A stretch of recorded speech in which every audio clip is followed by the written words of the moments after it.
गैरवापर करणाऱ्यांचा, महापुरुषांचा राजकीय गैरवापर करणाऱ्यांचा, महापुरुषांचा राजकीय गैरवापर करणाऱ्यांचा, महापुरुषांच्या अनधिकृत स्मारक प्रकरणात कारवाई झालीच पाहिजे, महापुरुषांच्या अनधिकृत कारवाई झालीच पाहिजे, महापुरुषांच्या अनधिकृत पुतळे उभारणार कारवाई झालीच पाहिजे, महापुरुषांचे अनधिकृत पुतळे उभारणार कारवाई झालीच पाहिजे, महापुरुषांचा राजकीय वापर करणाऱ्यांचा, धिक्कार असो, महापुरुषांच्या स्मारकांचा राजकीय वापर करणाऱ्यांचा, धिक्कार असो, महापुरुषांच्या राजकीय स्मारकांचा वापर करणाऱ्यांचा धिक्कार असो. सध्या महाराष्ट्र राज्यामध्ये महापुरुषांचे अनधिकृतरित्या रातोरात पुतळणे सुरू आहे.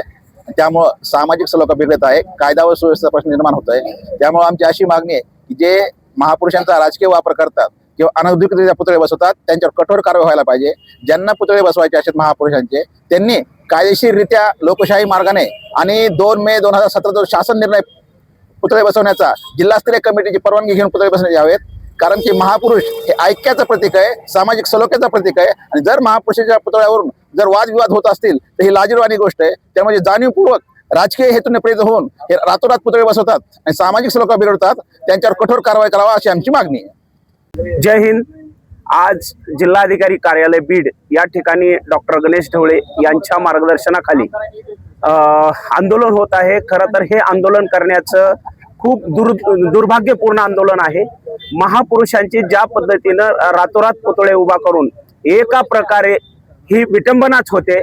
कारण की समाजामध्ये जोडण्याचं काम या महापुरुषांनी केलेलं आहे आणि ह्या पुतळ्याच्या वरून वाद करून महापुरुषांना समाजामध्ये वाटण्याचं काम आज होतंय. म्हणजे महापुरुषांची मोठी विटंबना होते. हे कुठंतरी थांबलं पाहिजे आणि या जो अनधिकृत पुतळे बसवतात यांच्यावरती कठोर कारवाई झाली पाहिजे.